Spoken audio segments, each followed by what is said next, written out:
For doing one tube osmotic fragility test, we need a special rack with printed material on its backside, 3 test tubes, and a reagent called OTOF reagent.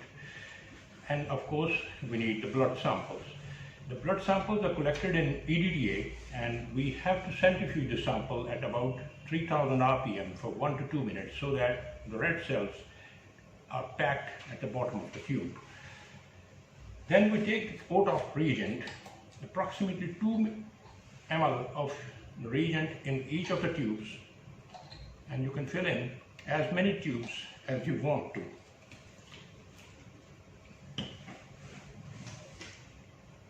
Then we'll take the sample, 25 microliter, from the bottom of the tube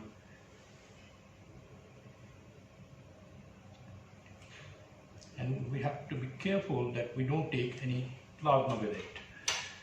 And we'll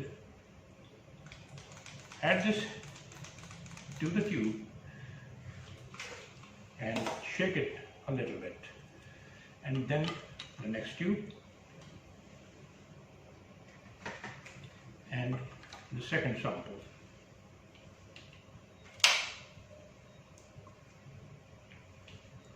Again, we have to be careful while taking the sample. We have to take the packed red cell from the bottom of the tube.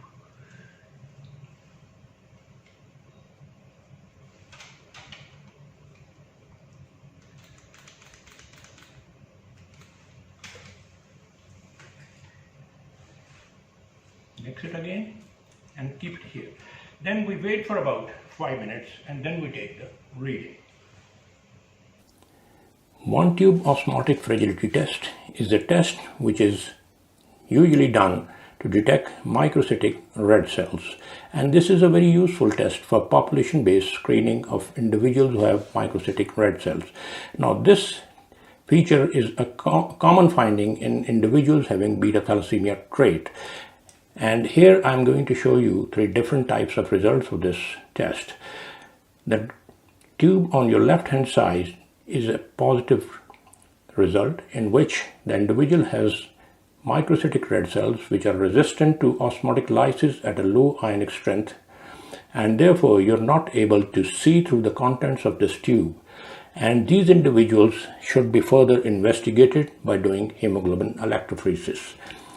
The tube on your right hand side is a clear negative result in which, since there were no microcytic red cells, therefore the normal or the normochromic red cells have been completely lysed and you can clearly see through the contents of this tube. And these individuals who show a negative result can be declared that there is a more than 97% probability that they do not have beta thalassemia trait and they do not need further investigation. Now the result in the middle is suspicious or borderline result. This usually results from the presence of microcytic cells which are borderline. For example, MCV around 73, 75 or something like that. Or there could be some other factors in the sample which can give a false positive result. In any case, whenever an individual shows a suspicious result, we should take it further for further investigation and do hemoglobin electrophoresis to confirm whether it has thalassemia trait or it's just a false positive result.